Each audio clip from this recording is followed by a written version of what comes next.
Hello and welcome, Wine Club members, to Grape Tube. We are introducing you to the Wine Club Point Palates for August 2007. For those of you who are new to the Point Palates Wine Club, the basis of it is essentially wines that score 90 plus points in the major wine publications out there. Some of you might be saying, does points matter? My real belief with points are to align yourself with people that you believe have similar palates. Obviously, my personal 90 points might be your 60 points and vice versa. There's obviously a lot of credible wine critics out there that get a lot of attention, but if you don't necessarily have the same taste as them in end, then their points really don't matter. We do use the major wine critics in this instance, so hopefully you do find some wines you like with this wine club. So let's get right into it. The first wine we are going to do is called Robert Young Chardonnay. It's the 2004 vintage. Robert Young was and still is the source of some pretty high-end Chardonnays out there. I think it was only recently that they started to bottle the wine on their own. They've long been the source of some top quality rural complex Chardonnays, so I would expect no less from them in this particular Chardonnay where they bottled it on their own. So let's give it a go. So Chardonnay has gotten the bad rap out there as being clumsy, oaky, buttery, and I think it's been justified because winemakers have taken that whole oaky, buttery thing a little too far.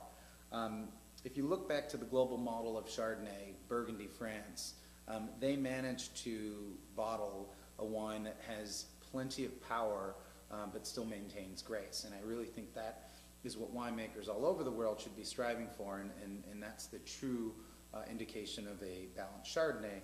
In the nose, I really think this is going to go down that path because it has a lot of intensity to it, but it remains pure in its delivery. So let's see what it's like on the palate.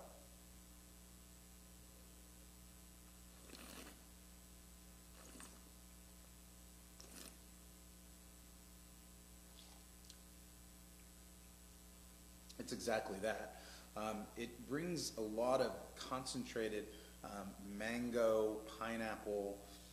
It's got a very fine line integration of hazelnut. There's definitely an intensity of a round texture, but it finishes itself up with a really pure kind of slaty minerality and a verby acidity. Power and grace in the same glass. I suppose it'd be a linebacker that could do ballet, I suppose, because it really is power and grace in the same glass. Obviously, this is part of the point palette, so we need to know what the points are, and that is a good old 92 points from Wine Spectator. The regular retail on this is $35.99. The special rebuy price for Wine Club members is $32.69, and then the special case price is $367.10. So if you're interested in getting some, please hop on into the store, and we'd love to help you out with this one. All right, and for the second wine we will have for you is going to be a Merlot. Some of you out there might be saying, God, you jumped on board with Chardonnay being possibly a wine that a lot of people learned to hate in the last couple of years.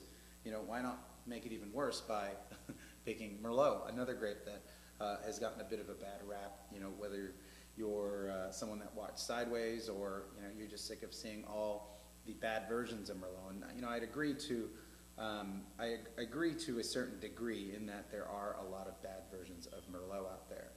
When it became popular, wineries and wine companies decided to take advantage of it. They planted it everywhere and anywhere without consideration on where it grows well. Well, this is an example of just the opposite thought.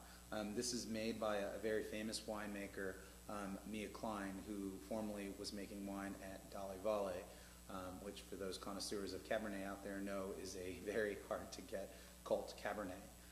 She broke off on her own, I believe, in the last 4 to 6 years to do her own wine, and definitely is going to do Merlot justice in its pure definition and how it's supposed to be delivered. The global benchmark of Merlot is Bordeaux, specifically the right bank of Bordeaux, Pomerol and Saint-Emilion. One of the most expensive wines in the world comes from Pomerol, Château-Petrus, that is made up of primarily Merlot. So Merlot can be great when it's planted in the right place and made in the right manner. My guess is Mia Klein has gone down that path, so let's give it a go and see what we think.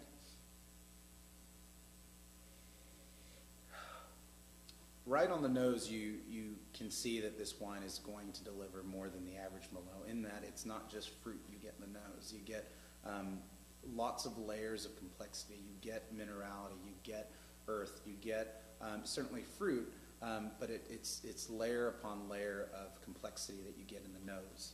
Let's see what we get in the palate.